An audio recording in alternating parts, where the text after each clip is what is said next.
Professor George Herring, you're one of America's foremost experts on the Vietnam War. Thank you very much for visiting UNC in Chapel Hill today. And thank you for being prepared to answer my questions about the essence of the Vietnam War in our new series, 5-Minute Insights. Let me ask you, why did the United States fight the Vietnam War? It's a great pleasure for me to be here, Klaus, and I'm delighted to answer the questions.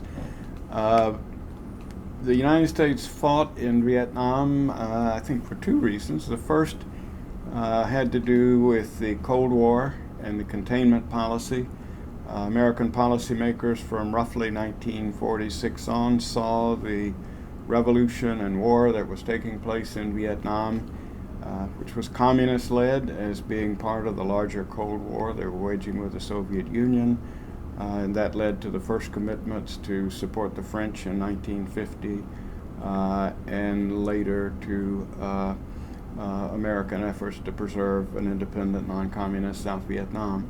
The second would be the idea of credibility. For presidents, certainly from Kennedy on, there was a strong feeling that they could not afford to fail or to lose in South Vietnam for fear of what this would do to the credibility of the United States as a nation, and also what it would do to their personal credibility. Thank you very much.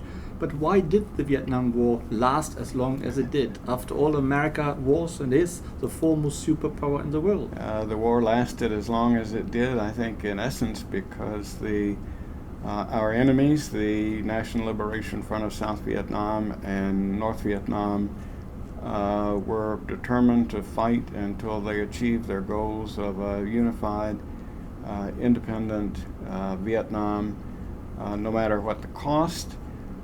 Neither side ultimately was willing to make the sort of concessions that one would have needed to make for peace to come earlier.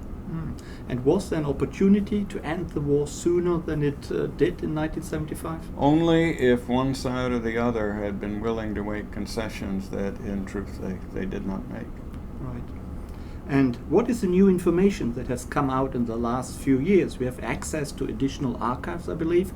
Is there anything new which has changed our view of the Vietnam War? Absolutely. The most interesting information has come from Vietnam, or the North Vietnamese archives, and while there isn't total access to these, enough information has come out to tell us, for one, that Ho Chi Minh was really a figurehead after 1963. His successor, a man by the name of Le Duan, was less pragmatic in his politics, and was absolutely determined to fight to victory no matter what the cost was for his own people. All right, okay. Anything else which has come out?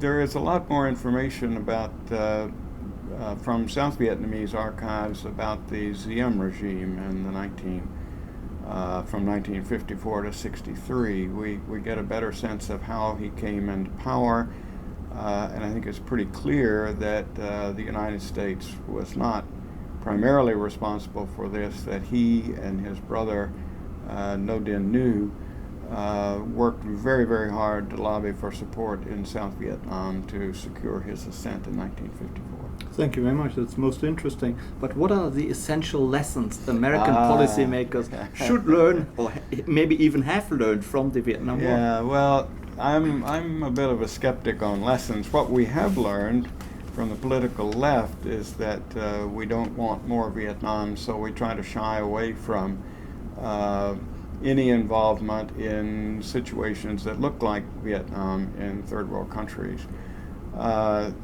From the political right, the lessons are that if we go to war, we need to fight all out and fight to a successful conclusion.